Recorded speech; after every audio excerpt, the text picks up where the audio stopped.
Welcome to the first of our GEI 2020 summer session interviews, and I'm extremely happy today to be able to welcome Digital and Revolution Foundation. We have Sustainability Coordinator Mitchell van Dooyeweerd. And Mitchell, would you like to just tell us a little bit about what Digital Amsterdam is and what the Revolution Foundation does as a part of that? Yeah, for sure. Thank you for introducing me. So I'm Sustainability Coordinator of the Revolution Foundation. And the Revolution Foundation provides sustainable and circular systems for festivals and events. To accelerate the transition to a sustainable economy. And what we basically do is we turn festivals and events into living labs for circular innovation in urban environment. And Revolution Foundation is making the vision and the executing for sustainability plans at Digital and other festivals. So for everybody who don't know what Digital is, Digital is a music festival with 40,000 visitors in Amsterdam. It started in Amsterdam and it's focusing on music, art, and sustainability. It's a global event, and it's now in Barcelona, like Amsterdam, Barcelona, Madrid, Tel Aviv, Sao Paulo, Santiago, and Bangalore in India. And that's basically what Digital is. So you have a really global perspective, in fact, although you're based in Amsterdam at the moment. Yeah, it's really global. And so one of the reasons that we're here speaking to one another today, from clearly AGF and GEI HQ, but also from our homes, is because the festival season essentially ahead of us has been cancelled because this is summer 2020. We have a pandemic on our hands, and Digital actually happens early in April each year, generally early mid-April. So your organisation was actually one of the ones that was ready to go pretty much when the lockdown was enforced. And it was fantastic actually to see the event that you did bring together digitally with Digital. We're going to say digital a lot during this conversation. That's right. So can you talk us a little bit through the process of what happened? Like, when did you find out that it couldn't go ahead, and what was the process for coming up with the idea of what eventually was given out to the people? Yeah, definitely. It was, the government said that we cannot have festivals anymore until like the 31st of March, and our festival was with Easter on the 11th and 12th April. So we were really, we didn't know what to expect and if we could go on with our festival. So we still worked out of the festival. So it was a strange situation as everybody at the office working on the projects that we have to do, but we didn't really knew if they're gonna if we're gonna execute it. And 1 week later we heard that we had to cancel the festival. So that was just it was pity. It was super sad for everybody, and but we really wanted to do something with the Easter weekend because it's always our weekend that we have to shine and do something really cool. So we thought, okay, what can we do? So we started to create. We thought about a live stream and how can we get like an online event. But we wanted to create something really cool for our fans to spread our vision on music, art, and sustainability, of course. So we thought about a live stream, but that idea, the idea came really fast that we want to make a real festival, but then online. And so that every visitor really have that festival experience like they have at a real festival. So what kind of things did you include in order to create that feeling? I saw that you, I saw a few images of people who were at the festival, for instance, who created their own kind of festival environment within their own living rooms. What kind of prompts and help did you give in relation to that? Yeah, we give them like some tips to have a good party with the online event. So we said, okay, you have to prepare yourself, have a good breakfast. You have to set up like a Zoom meeting with your friends so you can party together. And we focused on you have to stay home and should not come together with a lot of people. We said we did some food and some. You can order some food and some drinks, and we said if you don't want to use that because you're not in Amsterdam, or you should fix it yourself, and you should have like a full fridge. And we just said everything that really was needed, and they have to decorate their homes and maybe have a like a colored light in their home. And everybody really liked that. That blog post, and it was like, okay, everybody felt like the tension and the everybody really wants to be that it's Easter. So it was I mean the way that you communicated that to the people, Yeah, and it was almost helping in the actual effort to try and make sure that people weren't coming together, which helped with what was trying to be done for the sake of people's health, but also as a bit of a morale booster perhaps, because if what they're finding out is that their favorite festival that was about to happen is no longer taking place, yeah, they have something fun to kind of get involved with and feel connected with. yeah, um, definitely.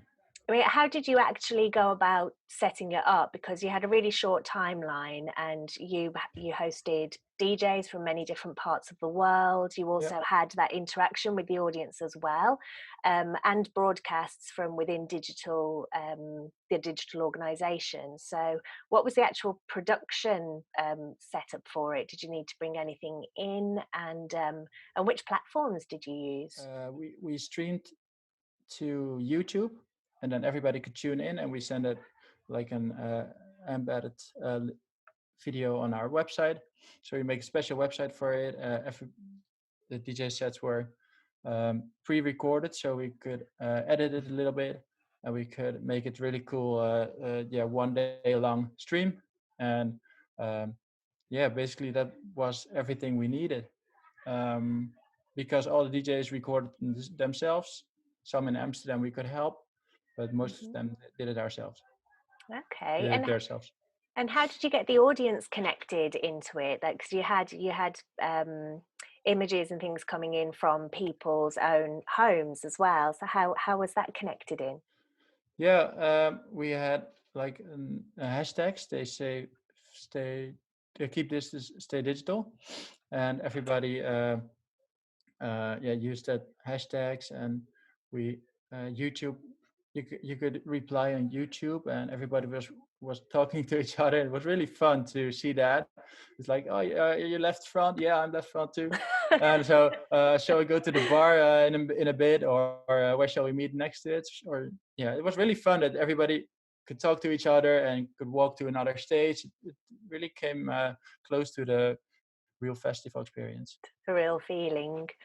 So you talked a little bit earlier about the food, and that's always been a really strong point for digital as well, that we can talk a little bit about in a moment. But how did you connect local food vendors with people in their homes, and do you know how successful that was? And you could have drinks deliveries as well, couldn't you? Yeah, we had we worked together with partners, um, Cornuit and Absolute. They are Cornuit is a beer brand, and Absolute is a vodka brand, and we work together with them to do the streamings, but make like a virtual bar too. So if you live in Amsterdam, and you could order some drinks or drink packages, and we delivered it at home. And if it was a cool home, we went with cameras inside, and we make an after movie out of it. So that was really cool. And we had some local restaurants with delicious vegetarian food, and we connected them to our website, and you can order from the digital event. You could directly order, and you could they bring it to your home. So that was great. Excellent. And I know that you also had within there suggestions for how people can also do their own sustainable home cooking. And I wondered how you were able to translate, or if you were able to translate, the circular economy principles or the circular festival principles that digital has Mhm. into the way that the digital event was delivered. Since 2016, digital festival is complete vegetarian. Um, so that's one of the things that we had the last years already, and we work with local partners. And what we did last year was we used imperfect food or food that otherwise would be thrown away to our at our food court. So that's that we basically flip the system, that we make a menu based on what is available to us instead of what visitors really wants. So that was one of the things, but it was kind of hard to do that with the digital edition. But we focused on still be vegetarian and to make it all locals and everything in biodegradable packages. So as we has always. It's such an interesting concept to be able to, in a way, stimulate that local economy still. Yeah. Mm-hmm. I mean, the digital circular food court, the lengths that you go to there, really, I mean, it's a really great model. It's really impressive how you have the food that would have been waste. So already you're saving a lot of what actually causes a lot of emissions is in food waste, and you're able to bring that in and make something creative from it. And you also very carefully control all of the resources, as you do across all of the materials that come into the event. But with the food, you can then take that and use it again for agriculture. It feels like with the system you have on the digital version, there's a potential to really influence beyond the digital events parameters, that if you can work closely with those partners.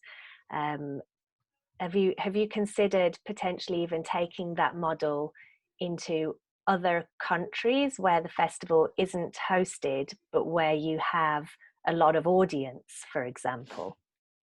We didn't think about that, but with our global events, we have like a basic sustainability plan. That's the smart energy plan, the vegetarian food court, and the circular food court, and the resource management plan. And we do that at every festival. So global too.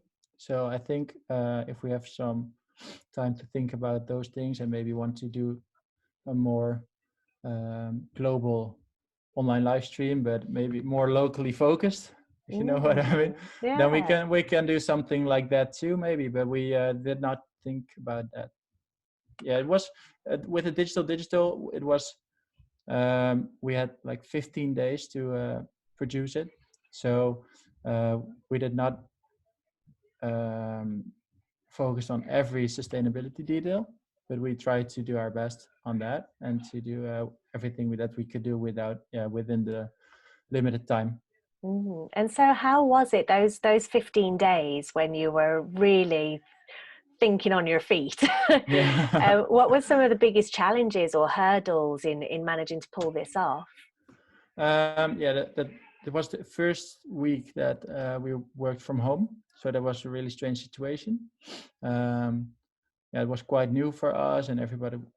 It was hard to work together in Zoom and brainstorm about ideas, and it was just a complete new way of working.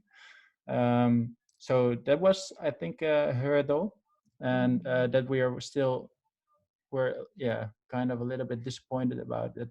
The festival ain't gonna happen. Did not gonna happen. So I think that was one of the biggest hurdles. But it was so awesome to see the excitement of the whole team that when we came up with this plan that everybody really wants to organize something big like this, and it was all new for everybody, and everybody you felt like a really good nervous. So that was great. Yeah, it's almost like starting over again, because you kind of get comfortable a little bit. I mean, not so comfortable, obviously, about to deliver a physical festival, but when you've done it, it's kind of a known beast, although there'll be surprises, whereas it's almost like starting fresh again, like wondering, is it gonna work? Is it gonna switch on? Something like that. Like the same nervous as you are organizing a normal event. So that was really cool to have that feeling again, and to switch from being sad of the cancellation to being super excited to organize something new. Yeah, absolutely. I mean, considering that probably most festival organizers are absolute adrenaline junkies that need that Yeah. stress, maybe that's a good reason to organize a digital festival, Yeah. just to get stressed out sufficiently. Yeah, exactly. Because you're sitting at home, you cannot do anything because you just have to watch the stream. And normally you're at the festival and you can adjust a lot of Mm, things. And now it's, yeah, just a few pairs that can change it, like the media yeah, partners and the marketing team. But yeah, it was a really strange, but really cool day. yeah. Yeah, And so, cool weekend. excellent. And what were the, were there any problems on the day? Was there anything that you had to overcome? And what was your favorite bit of the day as well, um, or the the weekend? the yeah, what happened was that YouTube copyrights kicked us out of the stream, so that was really sad. Uh, Oh, so, blimey. but within a minute we could fix it again, but we couldn't reach them, and um, yeah, there was just a thing that was like an algorithm. It was even the DJs played tracks of themselves, and they yeah, when they kicked out of the stream. So Mm. that was, I think, a little bit a thing that we didn't expect, Mm. um, or yeah, we couldn't do anything about it. But the really cool thing was that all the videos, all the visitors sent it to us, and it like exploded on the media, and they turned their living rooms into and bedrooms into real different stages. So they had 3 laptops uh, in different rooms, and with the gain, the modular, and the generator, and they could literally walk to at other stages. So that was really cool, and Brilliant. we got a lot of positive vibes and yeah, from artists, media, and yeah, the whole sector. So that gave us a lot of energy. Excellent. So I think that's basically why we organize festivals, to get the positive vibes and the yeah, see everybody party. So that was really cool to see. Excellent. And I guess that that's a marketing person's dream as well, to have so much user generated content. Yeah, yeah, They must be loving definitely. it. So how did you actually, because that's quite an interesting point about the YouTube copyright on tracks and the algorithms and the vastness of that organization. It must be very hard to be able to contact anybody in the technical or rights department, you know, when you're in a live event. So how did you overcome that? Yeah, we changed to another uh, stream company, stream Okay. platform. We changed to Twitch for the Right. last hours. Yeah, Okay. And it was able to just transition across to another platform. it was a really quick transition, and it was yeah, it was great, and everything worked well. But I Yeah. think if you so it's a new thing for YouTube and for all the things as well. So I think if they know um, more about the festival and the online festival, then they can change their or whitelist the festival. Okay, great. So you had how many people came and kind of checked in? How many people streamed it? How many people got involved? Do you have those kind of figures already? Yeah, I got some figures that we had more than 5 million music fans on the stream. So they came from 150 different countries. Um, and we reached more than 5,000 euros for the research for the coronavirus vaccine. So Amazing. yeah, yeah, that's great. So that was your, what was the kind of financial structure for it? And then you did an investment into the charity as a result, and Yeah, people it paid was. to. They just had to donate whatever they want, and they were not obligated to do it. It was just for if you want to donate, you can donate. Otherwise, you didn't have to. Excellent. And is there anything that you think, because I mean, obviously this was a great opportunity for everybody to come together and to still really connect with the audience, and people had a really good time under the circumstances. I saw the really positive feedback as well from the team at Digital, that it really created a good feeling that you'd all been able to come together in the end. Mhm. It's still, I mean, we still love actually physically coming together at the end of the day. Do you Mhm. think that there's some way that these kind of digital events that everybody's having to creatively come up with new ideas now are going to form some part of physical events when we come back together? Do you think it might change the landscape at all? Yeah, I think we have to change it a little bit. So it definitely change it because we are a little bit forced to change it.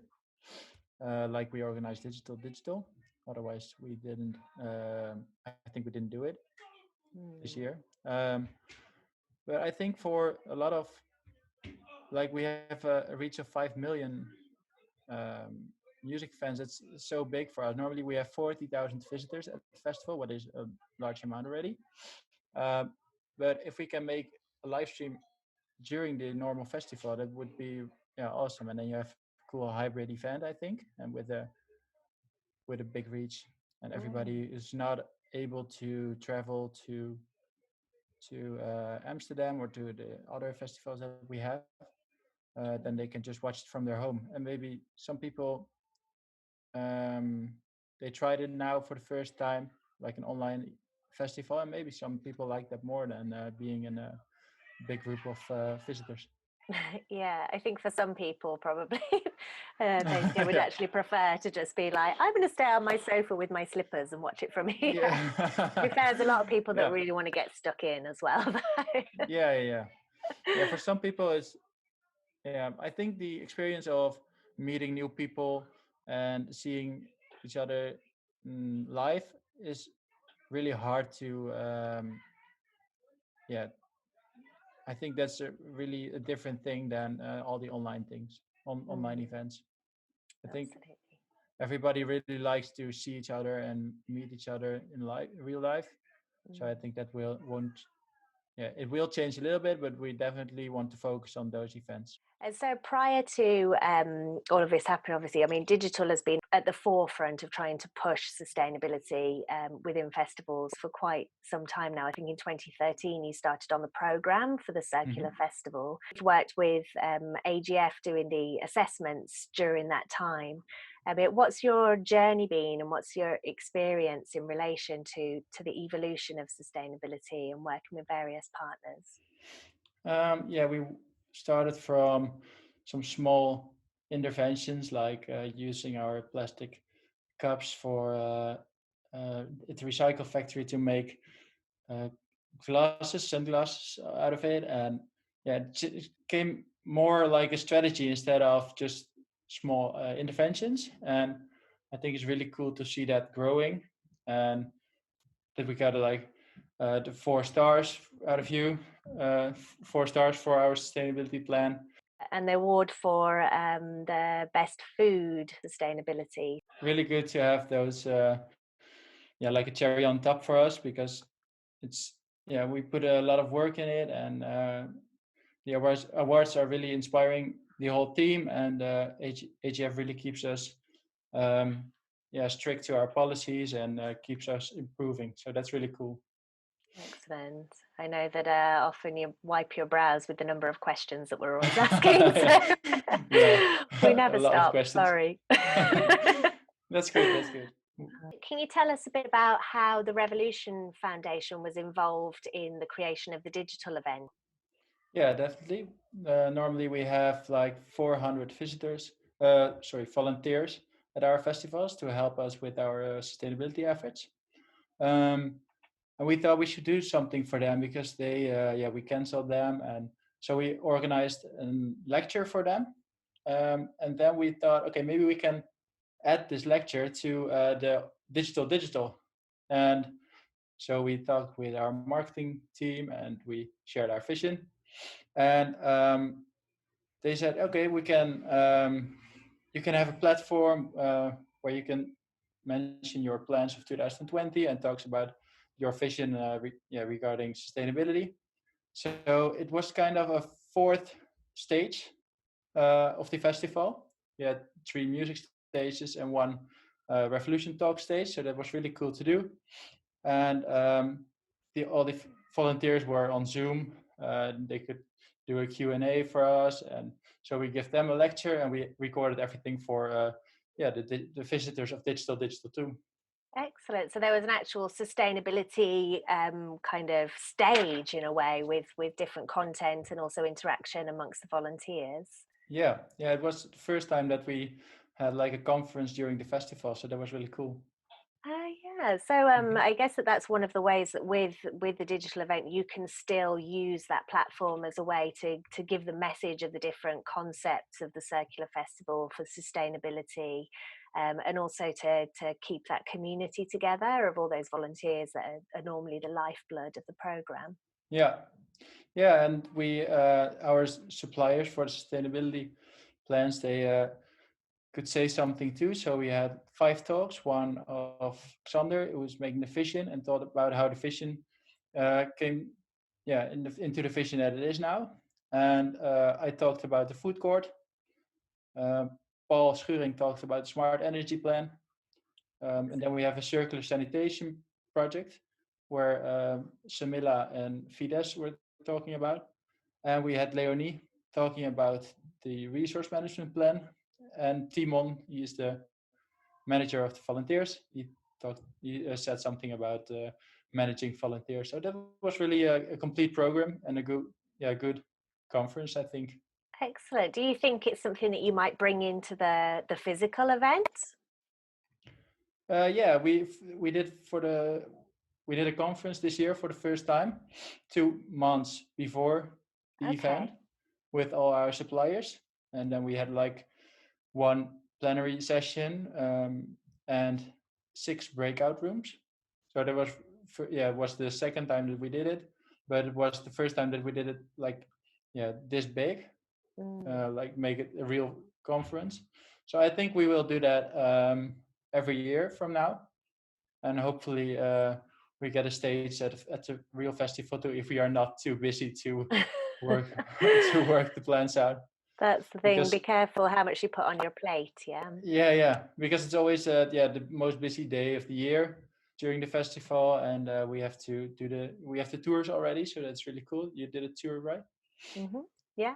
Yeah. And so I think we are during the festival we are really busy already, but some weeks before the festival we can do something or pre-record something that would be really awesome. Excellent. So it could be a good way of actually getting people engaged in your plans as well for how to make the event more sustainable, because it takes the involvement of the participants really to make any of the systems you put in place work. Yeah, definitely. And then we can go a little bit more in depth instead of just having some signing and some videos on on the website. Absolutely, about the reasons behind it. Yeah. And for the content that you've already created, or the panels that you already did, and sessions, and those that are coming up, how can people access those? Where would they need to go to be able to see, um, for instance, the Revolution Foundation stage at Digital? Um, Now they can see it still on the Digital website, but I don't know for how long that still is uh, online. But Okay. we will post them on the Revolution pages. So Excellent. Well, we'll share a few handy links here. yeah. With the pandemic and COVID-19, the social distancing regulations, hygiene regulations, can you see there being any impact or changes on the current sustainability plans for physical events in general, as well as digital? Yeah, I think there will be some changes, especially on big groups and hygiene, as you said. Um, I think we should focus on wash, washing hands a lot, and um, keeping everybody a little bit with distance from each other. Um, and for I think our everybody is I hopefully everybody is more aware of the change, and that they it's really needed to change the system, because you see now, like if we where the pandemics, for example, um, if we change the ecosystems of all the animals, then everybody is yeah. I think this is a hard question. I don't know really how to answer it. None Sorry. of us, I mean, I don't think any Yeah. one of us know the answers at the moment. Who knows what's going to happen? I think it's been quite interesting to look at some of the conversations that have been unfolding recently. For instance, around plastics and Hmm. which I hope and I'm sure that we will find ways that we don't revert to previously detrimental activities for the environment. For instance, creating a lot of plastics waste. Hmm. Um, there's also things such as travel and transport. You know, I mean, here in London, where we're based at the moment, we use the tube to travel everywhere, which is ecologically actually very good because that Yeah. number of people on the roads would be a lot worse. Whereas now, if we can't all squeeze in there, then how are we going to start to move around in a way that we continue to protect the environment? I think that in Amsterdam, you're quite good already in the fact that everybody cycles everywhere anyway. I've never seen Yeah. anything quite like that at Amsterdam Digital. Uh, yeah, everybody's cycling, but we have like a festival ferry, and Hmm. that is always really busy. And we have a Mm, party on that ferry to make them more enthusiastic to travel, to Amsterdam Central, and so by public transport. But I think, yeah, it changed a lot with the public transport. If we have to maintain the social distancing, mm, so I think that's a really hard thing for festivals to change that, mm. because most festivals are massa groups of people, a lot of people in one place, and yeah, I think that's hard to maintain with the social distancing. Mm. And when we talk about sustainability, it's not only we can often focus on the environmental side, but obviously it also includes the social side and the economic side. So, do you think that we may need to start to maybe readdress the way that the economics even work within the industry? Because, for example, if we can't necessarily depend always on international travel, Hmm. um, then that may change the way that certain deals are structured or lineups are created. If we can only have 50% capacity, let's say, then the income streams need to work differently in order to actually make it a viable business. Um, do you think that we might start to see sustainability in its whole being addressed rather than just one pillar in a way? Yeah, I think it's going to change a lot because companies, financially they have it really hard times right now. So Mm, I hope everybody is seeing the importance of sustainability, so they keep focusing their budget on sustainability. So mm, yeah, I hope everybody's still maintaining that, but we don't really know. I think everybody's focusing on keep their festival alive, and hopefully all the suppliers are still in the game. But mm, yeah, I think everything is a little bit hard when we want to start again, when we can absolutely. start again.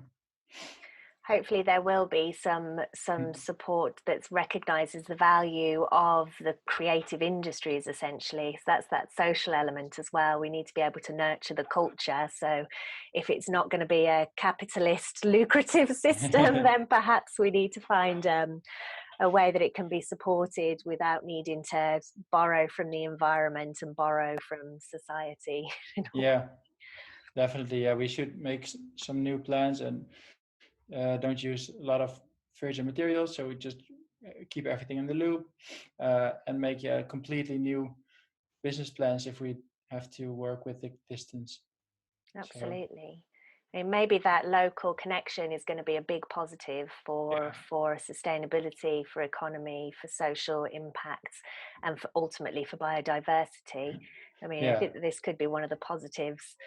I think, What's next for digital throughout the rest of the summer? Like, do you have, now that you've opened the floodgates a little bit, have you got anything more planned that people can tune into, or what are you working on? yeah, we're still working on some new projects. Normally we have events with ADE. Hmm. So there's now um, the government said that we cannot have events until 1st of September. So we really work on ADE to happen, and that we are working on some new things, and there's some brainstorms in the next weeks too. Excellent. So ADE is their Amsterdam dance event, which usually Yeah. happens in Amsterdam in October. An excellent event. I'm sure that most people watching this have been to it. Oh, in fact, my headphones were from ADE, a gift. Very lovely. Well, hopefully that will be able to come together, because we are at the moment all coming together online, which is fantastic, and it's very lovely to see your face and hear your voice. But obviously those moments when we do actually get to physically be in the same space, we're social beings at the end of the day. So I really hope that we get to do it again soon. Definitely. Whilst keeping each other safe, of course. Yes, stay safe. Excellent. Well, thank you so much for your time. In the Netherlands at the moment, it's Liberation Day, am I right? Yeah, that's right. So I need to let you go and be liberated from our GEI summer session. But thank you so much for your time again, and good luck with everything that you're bringing together for the summer ahead. And I really hope that the next events get to actually come together and happen ASAP. And we're all here as a global network of sustainability champions to try and make the new reimagined event industry the best that it can possibly be. Thank you for having me, and it was really nice to do this. It's a pleasure. Take care, and thanks again. Thanks.